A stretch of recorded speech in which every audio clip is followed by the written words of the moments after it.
She makes like video content of old games, like I'm sorry, Juggernaut. baby. If you're gonna have these conversations, can you please let me know? I'm sorry. Yeah. They're being insanely loud. I am. I'm sorry. I was too loud, guys. I gotta feel in trouble. I'm sorry. My wife wants to go to sleep. I'm sorry, guys.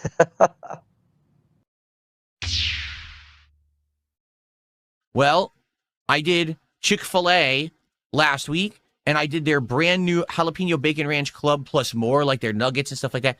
The episode is back on track, meaning it has pretty much the expected views for a DSP tries it within a week. It's over 1,000 views. It's got a bunch of likes. So thank you to anyone who checked out that episode and engaged with it. I appreciate that. You know, the show was floundering a little bit there when we did a dessert. It didn't really work too well, but now we're back on track. Okay? Cool. Good stuff. Okay.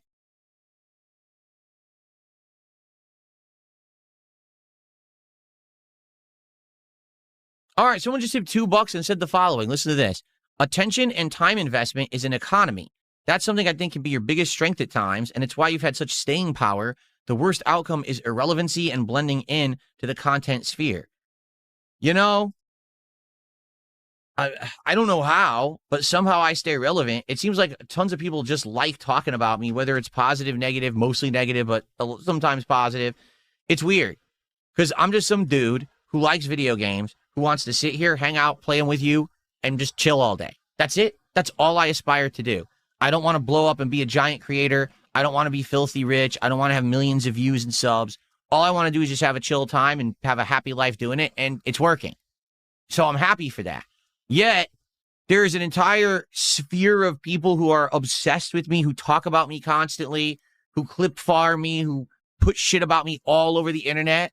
You know what I'm saying? Who do insane 17-hour documentaries about me, who obsess about every little aspect of my life, which they never get right. You know, I don't get it. I really don't. It doesn't make sense to me. It just seems like the grift is real, that people on the internet want to keep talking about me to try to make money and or to somehow get views and popularity based on my hard work.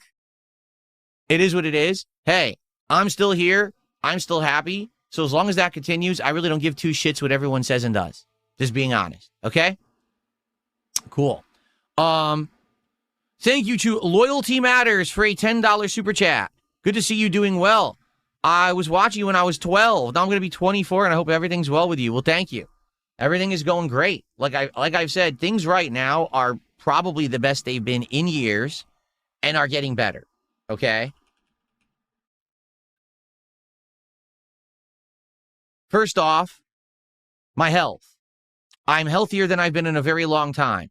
I'm eating very good at this point in my life. I'm in my, about to be mid-40s, and I'm basically eating very healthy compared to what I used to do, that's for sure, right? I've lost tons of weight. I'm working out regularly. So in this regard, I'm feeling great. My content, it's healthy, meaning it's doing well, okay? Variety of games, all of which are working. If a game doesn't work, I can easily pivot to another game or try another project or do something different. I don't have limitations on what I do. I just have unlimited stuff that I can jump to at any moment, and it's working. If you haven't noticed, this year, we've tried tons of new games and things that we haven't done in the past, opening my eyes up to entire new genres, new things. It's working well.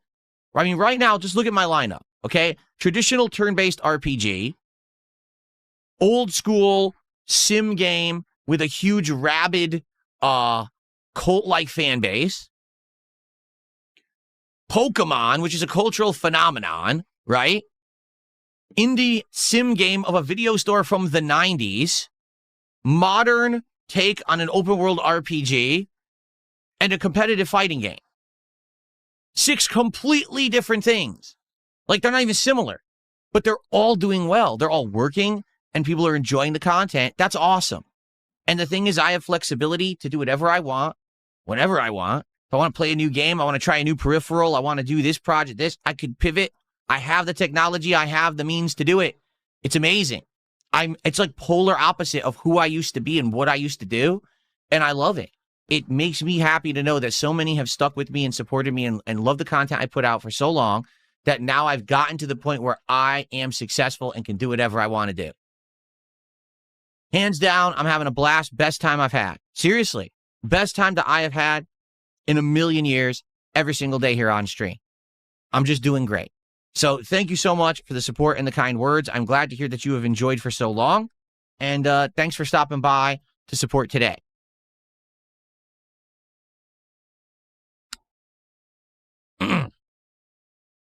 Okay, let's go. Guess what we got to do today, folks? React to some fun stuff. We got 5 particular game trailers that came out during the Xbox Partner Showcase a couple days ago that I'm interested in reacting to and telling you my opinion on. And gameplay, right? Instead of it just being a narrative trailer, it actually revealed what, what some of the game will actually be, and it makes me more interested in it. Yeah. There you go. Someone just tipped $2, says, I don't think you should bother playing Life is Strange anymore.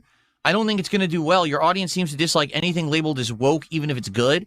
Like South of Midnight was a really good platformer, but was rejected by your audience because they branded it as woke. I hate, and I've been saying this more and more, I hate in this modern day, why are we mixing culture war politics into video games constantly? Like, for as far as I played South of Midnight, which was a whopping 2 hours, okay, I saw nothing woke about the game whatsoever. If you think that because the protagonist was black, that it's a woke game, you're a racist. Sorry, you just are. Like, that does not constitute a woke game. You don't even know what woke means. If you think that anything involving black people is woke, you're a racist, okay? Now, I liked it, and I said, hey, I think it harkens back to the era of, like, PS2 platformers and action games. I think it's good. Sadly, the audience hated it and told me to stop playing it, so I did, and I never went back to it. So I'm with you. Like, with Life is Strange Reunion, listen, I've been playing Life is Strange since the first game, okay? We're talking over a decade. It's been surprisingly a staple series that I have played on my channels that has worked. Now, it hasn't always worked. For example, Life is Strange 2 sucked. It was terrible. Life is Strange Before the Storm also sucked because it had no power, so it was boring. But most of these games, like the original Life is Strange, okay, Life is Strange True Colors, and the recent Life is Strange, which I forget what it was called, something about photos or something, I think they were ultimately pretty good games, and I enjoyed them despite the fact that there were cringeworthy moments that definitely were written to be very liberal. It was still a good time. Would I like to play Life is Strange Reunion eventually? Yes, I would. Right now, we have a full plate. We have a full schedule of good stuff that we're doing. We could go to it sometime in April if we so choose. I'd be okay with that.